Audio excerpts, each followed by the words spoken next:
भगवान शिव के समान, शंकर जी के समान कोई दानी नहीं है। दीनों पर दया करना ये उनका स्वभाव है। उनको तो देना ही अच्छा लगता है। दीन दयाल दिवोई भावत, उनको देना ही अच्छा लगता है। और बहुत से लोगों को देना अच्छा तो लगता है, पर ज़्यादा भीड़ मंगताओं की इकट्ठी हो जाए तो उनको बड़ी घबराहट हो जाती है। मंगताओं से सब परेशान हो जाते हैं।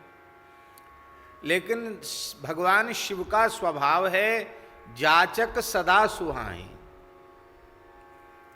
मांगने वाले बहुत अच्छे लगते हैं उनको। मंगताओं से परेशान नहीं होते शंकर जी, इतने उदार हैं।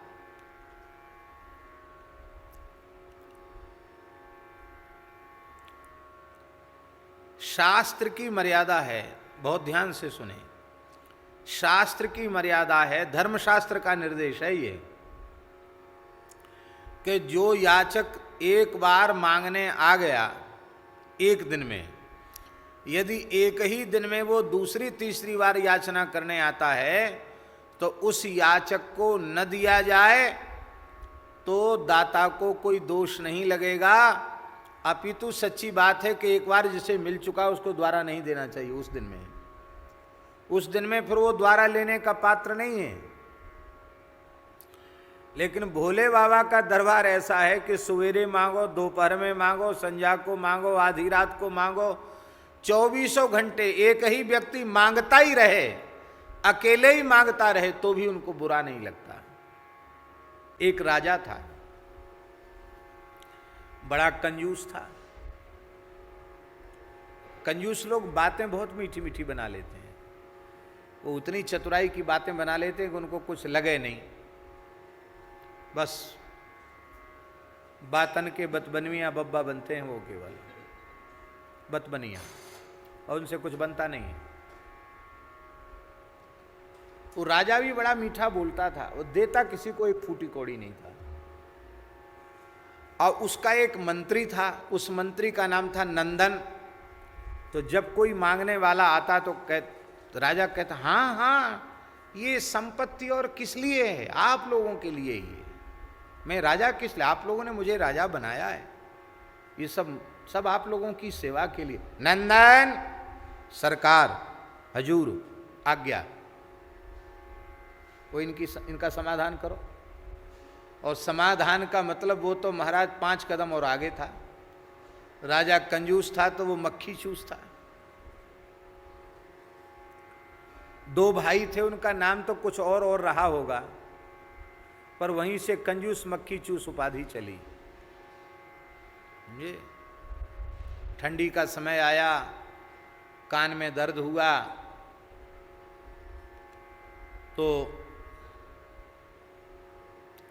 बड़े भाई ने कहा कि थोड़ा सरसों का तेल 2 बूंद कान में डाल दो। जीवन में कभी खर्च तो किया नहीं था, नमक भी खर्च नहीं करते थे वो लोग। घी को सूंघते भी नहीं थे, खाली दर्शन कर लेते थे। ऐसे थे महाराज, महाकंजूस थे, बहुत लोभी थे। दोनों भाई भाई थे, सहोदर भ्राता थे। तो बड़े भाई के कान में तेल थोड़ा डाला तो बड़े भाई ने कहा था कि 2 बूंद ही डालना। कान में ऐसा कोई तो होता नहीं कि तेल पूरा भीतर ही चला जाए, वो तो जितना है उतना चिकना होके बाद ही बाहर आ जाता है।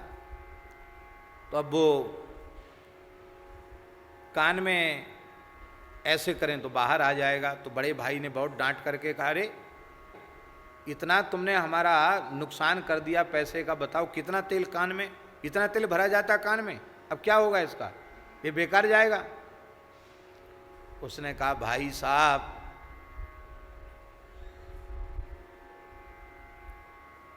आप चिंता ही मत करो, आखिर तो मैं आपका छोटा भाई हूं। उसने क्या किया, बड़े भाई के कान में मुंह लगा के ऐसे कर लिया, सोख लिया कान।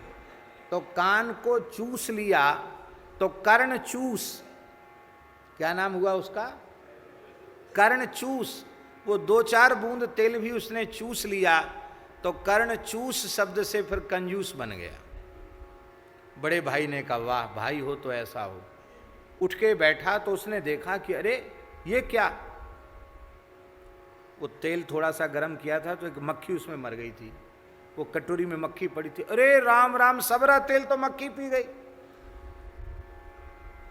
बताओ इतनी असावधानी, जीवन में पहली बार कोशिश की, तुमने ऐसा क्यों किया?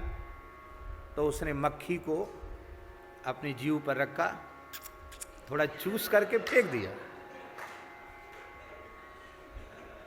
तो मक्खी को चूस कर जितना तेल पी गई थी उसको भी हम बेकार नहीं जाने देंगे, उसने फेंक दिया। तब लोग ये तमाशा देख रहे थे। तो छोटे भाई का नाम तो पड़ गया कंजूस और बड़े भाई का नाम पड़ गया मक्खी चूस। ऐसे ही थे महाराज ये दोनों, राजा कंजूस तो उसका मंत्री मक्खी चूस था। एक बेचारा गरीब दरिद्र ब्राह्मण, उस ब्राह्मण को अपनी पुत्री का विवाह करना था। विवाह अच्छे परिवार में तय हो गया था, पर उनकी प्रतिष्ठा के अनुरूप कुछ धन खर्च करने का सामर्थ्य उस बेचारे ब्राह्मण में नहीं था। ब्राह्मण राजा के यहाँ पहुँचा, बोला महाराज हम गरीब ब्राह्मण हैं और शास्त्रों के पंडित तो हम ही, आप जानते ही हो। अरे बोले आप हमारे राज्य की शान हो, बहुत अच्छी बड़ी कृपा की, ये सब आपके लिए ही तो है। नंदन, हाँ सरकार। बोले पंडित जी का समाधान करो। हाँ बिल्कुल समाधान सरकार। अब वो रोज भटकावे, आज नहीं कल आना, आज नहीं कल आना, आज नहीं कल आना। होते होते होते होते बेटी के ब्याह का मना भी नहीं किया। वो ऐसा ही करता था कि अंत में व्यक्ति हार जाए और फिर मांगना ही छोड़ दे, ऐसा करता था वो, द्वारा आवे नहीं। पर पंडित जी तो पंडित जी ठहरे, उन्होंने कहा कि हम छोड़ेंगे नहीं। अब बेटी के ब्याह में 3 ही दिन रह गए और ये तो रोज भटका रहा है, अब क्या करें? तो ब्राह्मण किसी भी जुक्ति से फिर राजा के दरबार में पहुंच गया। राजा ने कहा कहिए पंडित जी कैसे पधारे? बोले आपको याद होगा लगभग महीना भर पहले हम आए थे। बोले हाँ आए तो थे। याद करो। बोले हाँ हाँ याद आ गया। आपकी पुत्री का विवाह हो गया ना? अरे महाराज होए कहाँ से, 3 दिन बकाया हैं, तो समाधान नहीं हुआ। नंदन, सरकार समाधान? अरे महाराज हुआ हवाया है, समाधान क्या, बस अभी हुआ। पंडित जी बोले अब तुम मत बोलो, हमें बोल लेने दो, हमको कुछ चाहिए नहीं। हमारी बेटी का ब्याह होए न होए, हमें अपने मन की कह लेने दो। राजा ने कहा जरूर कहो, ये दरबार है, सबकी सुनी जाएगी। तो वो ब्राह्मण बोला अग्रे नकारः पश्चान्नकारः मध्ये नकारेण हतो दकारः इत्थम नकारत्रय सन्निवेशात् प्राप्ति ही कथम स्यात् खलु नंदनेन। ब्राह्मण विद्वान तो थे ही, तत्काल उन्होंने अपने आशु कवित्व का प्रयोग करते हुए कहा कि महाराज आप तो कंजूस हो और ये आपका सेवक मक्खी चूस है, इसका नाम रखा है नंदन, तो आगे नाम में ना और पीछे भी ना, बीच में दा पता नहीं कैसे धोखे से आ गए नंदन में, पर दा भी सुरक्षित नहीं रहा। मध्य नकारेण हतो दकारः, नकार दकार के पेट में घुस गया, फाड़ दिया उसका पेट। तो जिसके नाम में ही 3 बार ना है वो किसी को कुछ कैसे देगा? बस हमें दया करो, बकस दो हमको। हाँ, तब कहते हैं कि राजा ने तो बेशर्माई से कुछ उसको देना पड़ा। देखो शास्त्र का सिद्धांत है, आपको जो कुछ इस जन्म में मिला है वो ऐसे ही नहीं मिल गया। जो जो वस्तु आपको मिली है वह वस्तु आपने किसी सुपात्र को किसी जन्म में दी होगी। जो आपने दान किया है वही आपको मिला है, और जो आप दान करोगे वही मिलेगा।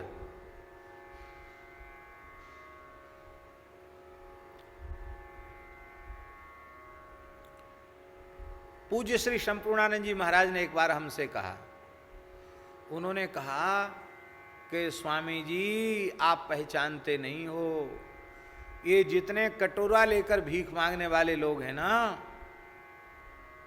बाबूजी रहम करो, दया करो, पापी पेट का सवाल है, कुछ दे दो, आत्मा कलप रही है, ऐसे कह के रोते गाते हैं और तुम्हारा मुकद्दर बढ़ेगा, यूँ होगा त्यों होगा, बिना मांगे आशीर्वाद भी तमाम देते हैं।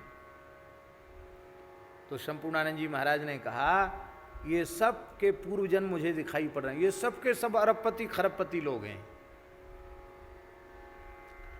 पूर्व जन्म में, पिछले जन्मों में दान पुण्य किया था, उससे पूर्व जन्म में धनवान बने, और धनवान बनने के बाद फिर किसी को कुछ दिया नहीं, अच्छे कामों में संपत्ति को लगाया नहीं और खाली संग्रह करते रहे। तो ठाकुर जी ने अब इनको भिखारी बनाया है, रोड छाप सड़क छाप बनाया है, न घर है न द्वार है, न झुग्गी है न झोपड़ी है, खल बाबूजी रहम करो, कटोरा हाथ में थमा दिया है। ये सब पूर्व जन्म के अरबपति खरबपति लोग, क्योंकि इन्होंने कुछ दिया ही नहीं तो उनको मिलेगा कहां से। जो हमने दिया था वही हमको मिला है, तो जो हम देंगे वही हमको मिलेगा। इसलिए वस्त्रदान करने वाला कभी नंगा नहीं रहेगा, अन्नदान करने वाला कभी भूखा नहीं रहेगा, जलदान करने वाला कभी प्यासा नहीं रहेगा, गृहदान करने वाला कभी बेघर नहीं होगा। जिस वस्तु का दान करोगे वो वस्तु कभी तुमसे छूटेगी नहीं, उसका अभाव तुम्हारे जीवन में नहीं होगा। तो वेद में तो यही व्यवस्था बनाई गई है कि जो दिया था वो मिला और जो दोगे वो मिलेगा। लेकिन ये तुम्हारे बाबरे पति ने तो सारी व्यवस्था ही चौपट कर दी। क्यों? इनके दरबार में कोई पहुंच जाए, भले ही उसने कभी किसी को पूर्व जन्म में भी न दिया हो, पर रोते हुए गिड़गिड़ाते हुए आपके दरबार में पहुंच जाए, भोले बाबा के दरबार में पहुंच जाए, और केवल पहुंच करके ज्यादा कुछ न करे, केवल इतना ही बोल दे हाथ जोड़कर, महादेव महादेव महादेव, 3 बार इतना ही बोल दे। क्या बोले? महादेव महादेव महादेव, इतना बोल दे केवल। तो ये इतने विलक्षण हैं ये तुम्हारे पतिदेव कि एक बार महादेव बोलने पर तो बोले इसने हमको खरीद लिया। महादेव महादेव महादेवेत यो बदेत एकेन संभुक्रीतस्यात्, कहते एक में तो इसने हमको खरीद लिया, अब ये 2 बार और इसने बोल दिया, अब तो हम कर्जदार हो गए, अब तो इसकी सब प्रकार से सेवा हमको करनी पड़ेगी। इतने उदार हैं महाराज, सारी व्यवस्था बिगाड़े हुए हैं। दानी बड़ो दिन देत दये बिन, महाराज जी गोस्वामी जी ने विनय पत्रिका में कहा है कि यद्यपि बाल मिताई, यद्यपि भगवान श्री कृष्ण की सुदामा जी से बचपन में मित्रता थी, लेकिन वेद की मर्यादा को रखते हुए उन्होंने भी सैंत मैत में नहीं दिया। जब 4 मुट्ठी चिवड़ा ले लिए तब सुदामा जी को दिया। पर हे भोले बाबा, आप तो उनसे भी, गोविंद से भी आगे बहुत निकल गए। आपके दरबार में कोई कुछ भी न दे, केवल आर्त हो करके महादेव महादेव कह दे, तो इसने कुछ दिया कि नहीं दिया, इसके पूर्व जन्म के क्या कर्म, ये सब कुछ आप नहीं देखते, आप तो लुटा देते हैं। हमें याद नहीं है पर एक भजन लोग गाते हैं, धन धन भोलानाथ तुम्हारे कौड़ी नहीं खजाने में, 3 लोक बस्ती में बसा दे आप बसे वीराने में, 3 लोक बस्ती में बसा दे आप बसे वीराने में। अब देखो, बहुत ध्यान से सुने, भगवान शंकर के 3 नेत्र हैं, 2 तो सबके होते ही हैं, उनके 3 नेत्र हैं। ये क्या है? विशुद्ध ज्ञान और विशुद्ध वैराग्य युक्त होकर निरंतर जब तप आदि साधन किए जाते हैं, पवित्र साधन, विशुद्ध ज्ञान, विशुद्ध वैराग्य की दृष्टि से युक्त होकर के, ज्ञान वैराग्य यही नेत्र हैं, इस दृष्टि से युक्त होकर के जब दीर्घ काल तक साधन किया जाता है तो उस साधन का परिणाम होता है क्या? जब अपने सभी इंद्रिय गोलकों के द्वार को बंद कर देते हैं, इस दृष्टि को बंद कर देते हैं, इसका मतलब है ऐसी ज्ञान वैराग्य की दृष्टि हम स्वीकार कर लेते हैं कि अब संसार की गंदगी, अब संसार के विषय का कचरा इन आँखों के रास्ते से फिर भीतर न जा पावे, ऐसा कर देते हैं। तब उस समय ये दो नेत्र हैं, ज्ञान और वैराग्य, ये दो नेत्र जागृत होने के बाद हरि गुरु और संतों की कृपा से साधक का तीसरा नेत्र खुलता है। वो तीसरा नेत्र क्या है? उस तीसरे नेत्र का नाम है विवेक। उसका नाम क्या है? विवेक। विवेक रूपी तीसरा नेत्र खुलता है और ये विवेक जब जागृत होता है तो तब शिव तीसर नयन उघारा, चितवत काम भयऊ जरी छारा। अब देखो शंकर जी भगवान का ध्यान कर रहे हैं, श्री रघुनाथ जी उनके हृदय कमल में विराजे हैं और वे उनकी रूप सुधा का पान कर रहे हैं, उनके रोम रोम से राम राम का जप हो रहा है। आंख बंद करके शंकर जी बैठे हैं, शंकर सहज स्वरूप संहारा, लाग समाधि अखंड अपारा, समाधि लगाकर शंकर जी बैठे हैं और कामदेव ने उनके भीतर क्षोभ उत्पन्न किया, उनकी वृत्ति चंचल हुई, चंचल हुई तो ध्यान छूटा, ध्यान छूटा तो उन्होंने विचार किया कि ज्ञान और वैराग्य की पूर्ण दृष्टि होने के बाद ये चंचलता कैसे? तुरंत उन्होंने अपने विवेक को जागृत किया और विवेक जागृत हुआ। विवेक रूपी तीसरा नेत्र जैसे ही खुला कि काम तत्काल जलकर भस्म हो गया। मानो शंकर जी कहते हैं कि जब अरे साधको, जब तुम्हारे हृदय में इस प्रकार की कोई दुर्वृत्ति प्रवेश करे और तुम्हारे चित्त में श्री रघुनाथ जी के नाम रूप लीला की विस्मृति होने लग जाए, उसमें आंख बंद करके अपने विवेक रूपी तीसरी नेत्र को खोलना, तो वो जो अविवेक जन्य जो काम है, काम जो है ना वो अविवेक से जन्य है, अविवेक से ही काम पैदा हुआ है और जब विवेक की तीसरी दृष्टि उत्पन्न होगी तो काम नष्ट हो जाएगा। अविवेक से ही काम पैदा होता है, विवेक हो जाए तो काम माने कामना रहेगी ही नहीं।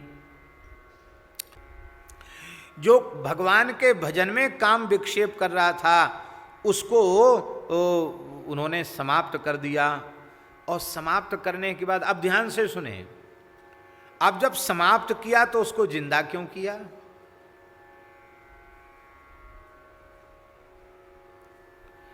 काम को जलाकर उमा से विवाह किया। ध्यान से सुने, काम को जलाकर उमा से विवाह किया। उमा से विवाह किया। उमा, उमा शब्द की व्युत्पत्ति शिव पुराण में लिखी है। क्या लिखा है? ये लिखा है कि जब भगवती पार्वती ने भगवान शिव को वर रूप से प्राप्त करने के लिए जंगल में जाने का निश्चय किया तो उनके शरीर की सुकुमारता को, उनके लावण्य को देख करके, उनकी कोमलता को देख करके माँ मैना का हृदय भराया, नेत्र भराए, रोते हुए उन्होंने कहा ऊ माँ, माँ माने मत जाओ मत जाओ, कैसे कठोर तप करोगी उमा। इसका मतलब है शिवरूप कल्याण रूप साधक को उस वृत्ति का पाणी ग्रहण करना है जो संपूर्ण विषयों का, भोगों का त्याग करके, महलों का त्याग करके हैं आत्मस्वरूप शिव का वर्ण करने के लिए कठोर तप में प्रवृत्ति होती है। ऐसी निष्काम वृत्ति भगवती पार्वती है, उनसे विवाह किया। निष्काम वृत्ति को स्वीकार किया, कामेक्षा के लिए, भोगेक्षा की पूर्ति के लिए नहीं, दूसरों के हित के लिए काम स्वीकार किया। बहुत ध्यान से सुने, माने कामना करना मना नहीं है, काम बुरी चीज नहीं है। हमारी इच्छा से हमारी कामना करने से यदि किसी का हित होता हो तो कर दें हित। तो भगवान शंकर के विवाह से देवताओं का हित हो गया। देवताओं का क्या हित हुआ? तारकासुर से पीड़ित थे देवता, और भगवान शंकर के शुक्र से जो संतान उत्पन्न, जो पुत्र उत्पन्न होगा, वही तारकासुर का वध करेगा, ऐसा ब्रह्मा जी ने शाप वरदान दिया था उसको। तो देवताओं का हित, देवताओं का हित का मतलब है संपूर्ण प्रकृति का हित, संपूर्ण पिंड ब्रह्मांड का हित। ध्यान में आई बात? यदि हमारी कामना करने से अपना भी हित होता हो, सारे पिंड ब्रह्मांड का हित होता हो, सबका कल्याण होता हो, तो ऐसी कामना बंधन कारक नहीं है।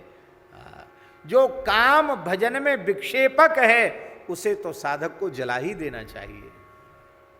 शंकर जी ने विवाह किया, और विवाह करके किसको उत्पन्न किया? भगवान कार्तिकेय को उत्पन्न किया, स्कंद को उत्पन्न किया, कार्तिकेय को उत्पन्न किया, षडानन को उत्पन्न किया। महाराज जी श्री राम मंत्र के आचार्य हैं कार्तिकेय जी महाराज। इनके जो 6 मस्तक हैं वो षडक्षर श्री मंत्रराज के प्रतीक हैं। अखंड ब्रह्मचर्य पालन करते हुए शिव पुराण के अनुसार आज भी वे निरंतर श्री शैलम में, आज भी निरंतर वो भगवान के नाम का जप कर रहे हैं। ऐसे भगवान कार्तिकेय। और वो भोग की जो प्रवृत्ति, अशुभ प्रवृत्ति है, वही तारकासुर है।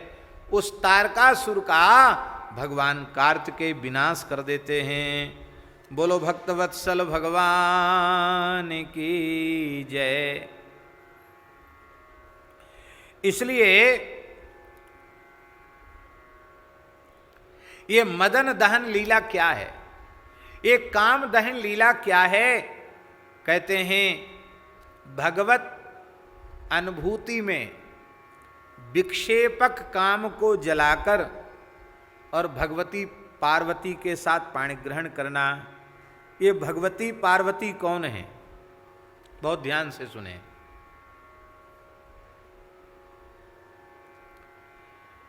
प्रेम लक्षणा रसरूपा भक्ति ही पार्वती है। और प्रेम लक्षणा रसरूपा भक्ति रूपी जो पार्वती है, उनका परमात्मा शिव से मिलन कब होगा? बहुत ध्यान से सुने। परमात्मा शिव से मिलन, प्रेम लक्षणा रसरूपा भक्ति स्वरूपा पार्वती का मिलन परमात्मा शिव से तभी संभव हो पावेगा जब वैषयिक काम को दग्ध कर दिया जाएगा, काम को जला दिया जाएगा। इसलिए पहले काम को जलाया, और वो काम किसने जलाया? भगवान शिव ने जलाया। इसका मतलब है अरे जीव, तुम्हारे हाथ में जितना है उतना तुम करो। तुम राम राम कर सकते हो, राम राम करो। तुम कथा सुन सकते हो, कथा सुनो। कीर्तन करो, सेवा करो, पर काम जलाना तुम्हारे बस की बात नहीं।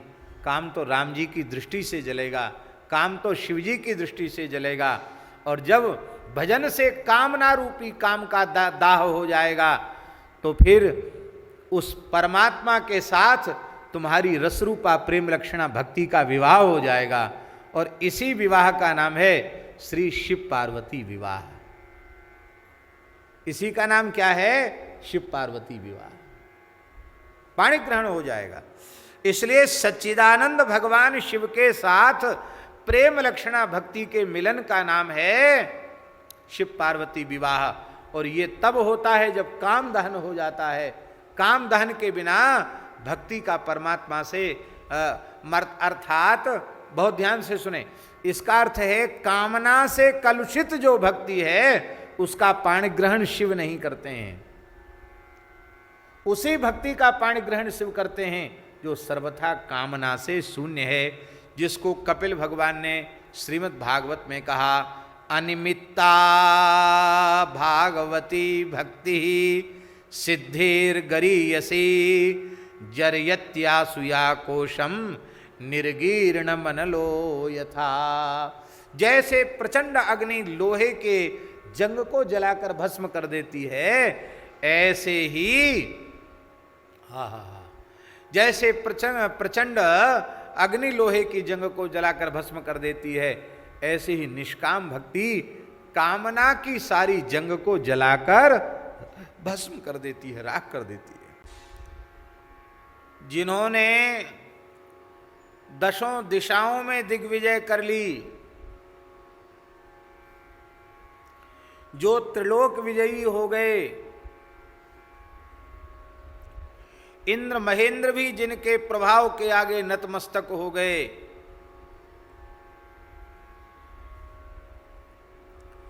ऐसे महान महान वीरों को भी कामदेव कामनियों के चरणों में विलुंठित कर देते हैं। उनका ओज तेज बल ऐश्वर्य, उनका अभिमान पता नहीं कहां चला जाता, उनको धूल में मिला देता है काम। बड़े बड़े राजराजेंद्र चक्रवर्तियों को धूल धूसरित करता है, बड़े बड़े देवताओं की भी दुर्दशा करता है, इंद्र महेंद्र को भी नाक रगड़वा देता है, बड़े बड़े सिद्धों को, बड़े बड़े ऋषि मुनियों को भी परास्त कर देता है। हमारे यहाँ शास्त्रों में यहाँ तक लिखा है, इसको अन्य अर्थ में मत लेना, काम की प्रबलता के अर्थ में इस बात को लेना। विश्वामित्र पराशर प्रभृतयः वातांबु पर्णासनाः तेपि स्त्री मुख पंकजम सुललितम दृष्ट्वैव मोहंगताः। विश्वामित्र पराशर प्रभृति ऋषि कोई केवल जल पी के रहते, कोई केवल सूखा पत्ता चबा के रहते, कोई केवल वायु का आहार करके हजारों वर्ष की तपस्या करते। ऐसे विश्वामित्र पराशर आदि ऋषि भी स्त्री मुख पंकजम सुललितम, कामनी के सुललित मुख को देख करके मोह को प्राप्त हो जाते हैं। तो अन्य शाम तु का कथा, अन्य प्राणियों की तो चर्चा ही क्या, तिनकी कथा न कहूं बखानी, सदा काम के चेरे जानी। इनकी क्या कथा, इनकी क्या चर्चा करें। यह काम इतना प्रबल है, ब्रह्मा जी ने जब हृदय से काम को उत्पन्न किया और पुष्प धनवा फूल का धनुष दे दिया, 5 बाण दे दिए और आशीर्वाद दे दिया कि तुम किसी के ऊपर भी अपना प्रभाव छोड़ोगे वह तुम्हारे प्रभाव से बच नहीं पाएगा, तुम अजय वीर हो। और इसके बाद ब्रह्मा जी ने सरस्वती को प्रकट किया। भगवती सरस्वती ब्रह्मा जी की ही शक्ति है, लेकिन सृष्टि के क्रम में वो ब्रह्मा जी के संकल्प से उत्पन्न होती हैं। और उसी समय कामदेव ने सोचा कि पिताजी की दी हुई शक्ति का प्रयोग पिताजी पर ही करें, दूसरे पर प्रयोग क्या किया जाए। तो 5 बाणों का प्रयोग ब्रह्मा जी के ऊपर ही कर दिया। ब्रह्मा जी का मन क्षुभित हो गया, उनके मन में विकार जागृत हो गया। और जब बाद में ब्रह्मा जी को पता चला तो शिव पुराण में वर्णन है कि ब्रह्मा जी विचार करने लगे कि मेरे मन की यह दुर्दशा क्यों हुई। तो उन्होंने देखा कि एक कोने में खड़ा हमारा पुत्र ही हंस हंस करके बाण मार रहा है। तो ब्रह्मा जी को गुस्सा तो आया कि इसको अभी जला के भस्म कर दें, पर ब्रह्मा जी ने कहा विष वृक्षोपि संवर्ध्य स्वयं छेतुमसाम प्रतम। जहर का पेड़ भी बो करके पता चल जाए कि जहर का वृक्ष है, सज्जन पुरुष उसको काटते नहीं है। मेरा पुत्र है, मैंने ही शक्ति दी, मेरे ऊपर प्रयोग किया, अब मैं इसको नष्ट करूं ठीक नहीं।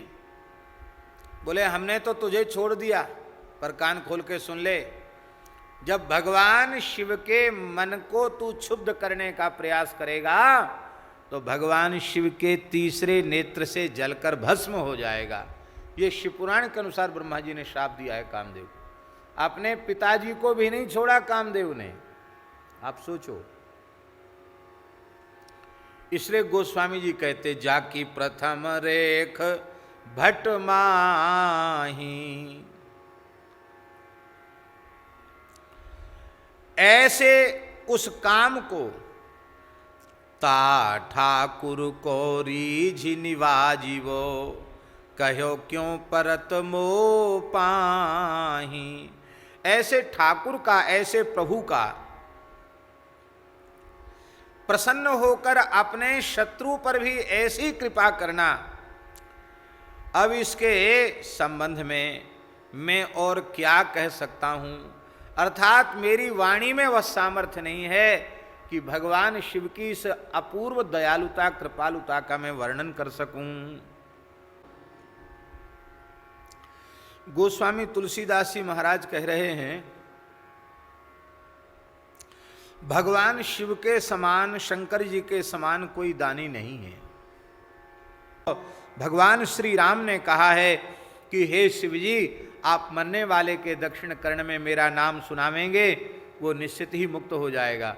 अब यहाँ एक विशेष बात है कि काश्याम मरणान मुक्ति ही और ऋते ज्ञानान्न मुक्ति। काशी में मरने से मुक्ति होती है और बिना ज्ञान के मुक्ति नहीं होती है। एक बार दास काशी गया तो सतुआ बाबा मठ के पीठ के परम पूज्य श्री बड़े महाराज जी, अनंत श्री संपन्न आचार्य चरण श्री स्वामी जमुना दास जी महाराज, हमारे ऊपर बड़ा स्नेह था, बड़ी कृपा थी उनकी। तो पल्ली पार थे, गंगा जी के भजन कर रहे थे, हमको बुलवाया था, हम गए वहाँ। तो उन्होंने हमसे यही प्रश्न किया। उन्होंने कहा कि ऋते ज्ञानान्न मुक्ति ही और काश्याम मरणान मुक्ति ही। तो ये तो ऋते ज्ञानान्न मुक्ति तो खंडित हो गई, ज्ञान की जरूरत ही नहीं, काशी में मरो और मुक्ति हो जाए। तो ऋते ज्ञानान्न मुक्ति ही इस श्रुति की संगति कैसे बैठेगी। तो दास ने उनके चरणों में यही निवेदन किया कि ऋते ज्ञानान्न मुक्ति में भी कोई बाधा नहीं है। क्यों? जब कोई उत्तमोत्तम महापुरुष, अधिकारी महापुरुष, समर्थ महापुरुष उपदेश करता है तो उसके उपदेश में इतनी सामर्थ्य होती है कि उपदेश के अव्यवहित उत्तर क्षण में ज्ञान की उत्पत्ति हो जाती है। अरे शंकर जी जिसको राम नाम सुनावेंगे, राम तारक सुनावेंगे, उसको ज्ञान उत्पन्न नहीं होगा। शंकर जी की वाणी से नाम श्रवण करते ही उसके सारे अशुभों का क्षय हो जाएगा, कर्म राशि का क्षय हो जाएगा, ज्ञान उत्पन्न हो जाएगा, और ज्ञान उत्पन्न हो गया तो मुक्त हो जाएगा। पर यह सुविधा काशी में ही है, क्योंकि काशी में ही शंकर जी उपदेश करते हैं। इसलिए काश्याम मरणान मुक्ति भी सही है और ऋते ज्ञानान्न मुक्ति भी सही है। ये सुनकर वे बहुत संतुष्ट हुए थे। उन्होंने कहा हमने बहुत लोगों से पूछा, लेकिन आज हम पूरी तरह हम संतुष्ट हो गए। इस समय श्री संतोष दास जी महाराज वहाँ सारा कार्य संभाल रहे हैं, वे ही महंत पद पर अभिषिक्त हैं। तो उनके गुरु जी की बात ये हम बता रहे हैं। महाराज जी रामतापनी उपनिषद में लिखा है, श्री रामस्य मनुम काश्याम जजाप वृषभध्वजः मन्वंतर सहस्रैस्तु जप होमार्चनादिभिः। हजारों मनवंतरों तक काशी में रहकर भगवान शिव ने श्री राम तारक सरक्षर मंत्र आज का जप किया, जप भी किया, दशांश होम भी किया, अर्चन भी किया, तर्पण भी किया, सविधि श्री राम तारक मंत्र का अनुष्ठान किया। 1-2 वर्ष तक नहीं, 1-2 मनवंतर तक नहीं, हजारों मनवंतरों तक भगवान शिव ने वहाँ जप किया। इसलिए तो दास निवेदन करता है कि काशी के तो कण कण में राम नाम व्याप्त है, काशी के कण कण में श्री राम तारक मंत्र व्याप्त है। इसलिए भगवान शिव की इस पवित्र नगरी में अंतिम क्षण तक गोस्वामी तुलसीदास जी महाराज विराजे। ततः प्रसन्नो भगवान श्री राम अप्राह शंकरम। भगवान श्री राम प्रकट हो गए, प्रसन्न हो गए, शंकर जी से बोले वृणीस्व यदभीष्टम तद्दास्यामि परमेश्वर। बोले हे परमेश्वर, तुमको जो भी अभीष्ट हो तुम मांग लो। शंकर जी ने कहा मणिकर्णिकायाम मम क्षेत्रे गंगायाम वा तटे पुनः म्रियते देहि तज्जंतुर मुक्ति नातो वरांतरम। मणिकर्णिका में किसी की मृत्यु हो जाए, गंगा जी के तट पर मृत्यु हो जाए, गंगा जी के जल में भी मृत्यु हो जाए, तो वह मुक्ति को प्राप्त करे, यह आप हमें कृपा करके दे दीजिए। क्योंकि जीव मुक्ति से विमुख होकर के न जाने कितने जन्मों से अविद्याजन्य क्लेश को भोग रहे हैं। भगवान तो बहुत प्रसन्न थे। भगवान बोले आपने तो कहा केवल मणिकर्णिका, गंगा जी और गंगा जी का तट, पर हम ये थोड़ा और व्यापक दायरा कर देते हैं। कितना? कहते क्षेत्रे तव देशे च यत्र कुत्रापि वा मृतः।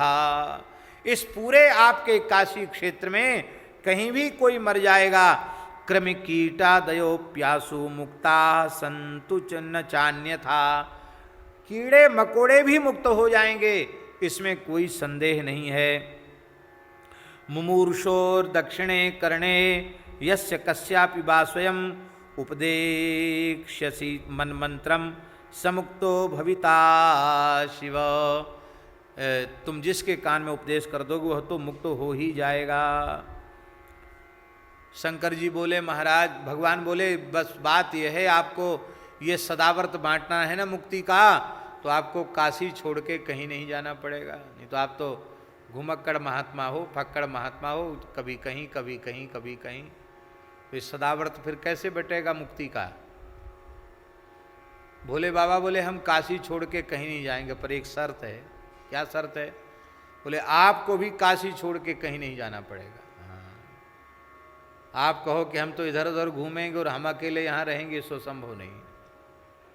भगवान ने कहा मैं यहाँ इस काशी क्षेत्र को छोड़कर कहीं नहीं जाऊँगा। तो तत्काल विश्वनाथ जी के निकट भगवान श्री राम ही अविमुक्तेश्वर शिवलिंग के रूप में प्रकट हो गए। काशी विश्वनाथ मंदिर में ही अविमुक्तेश्वर महादेव का दर्शन है। प्राय लोग काशी जाते हैं, विश्वनाथ जी का दर्शन करते हैं, अविमुक्तेश्वर का दर्शन किए बिना चले आते हैं। पर काशी के पुराने महापुरुषों से, विद्वानों से आप पूछो तो वो कहेंगे विश्वनाथ जी के गुरु। विश्वनाथ जी तो सबके गुरु हैं। विश्वनाथ जी के गुरु कौन हैं? तो अविमुक्तेश्वर महादेव को विश्वनाथ जी का गुरु बताते हैं। ये विश्वनाथ जी के गुरु हैं। गुरु का मत है इष्ट हैं, पूज्य हैं, क्योंकि श्री राम ही वहां शिवलिंग रूप में है। इसलिए अविमुक्तेश्वर का दर्शन किए बिना विश्वनाथ जी के दर्शन को पूर्ण नहीं माना जाता। इसलिए अविमुक्तेश्वर पूजन करके विश्वनाथ जी का पूजन करना, अविमुक्तेश्वर को प्रणाम करके विश्वनाथ जी को प्रणाम करना। अब कभी काशी जाना तो जरूर पूछना अविमुक्तेश्वर कहाँ है। बिल्कुल सामने ही है, उसी परिसर में ही अविमुक्तेश्वर महादेव विराजमान है।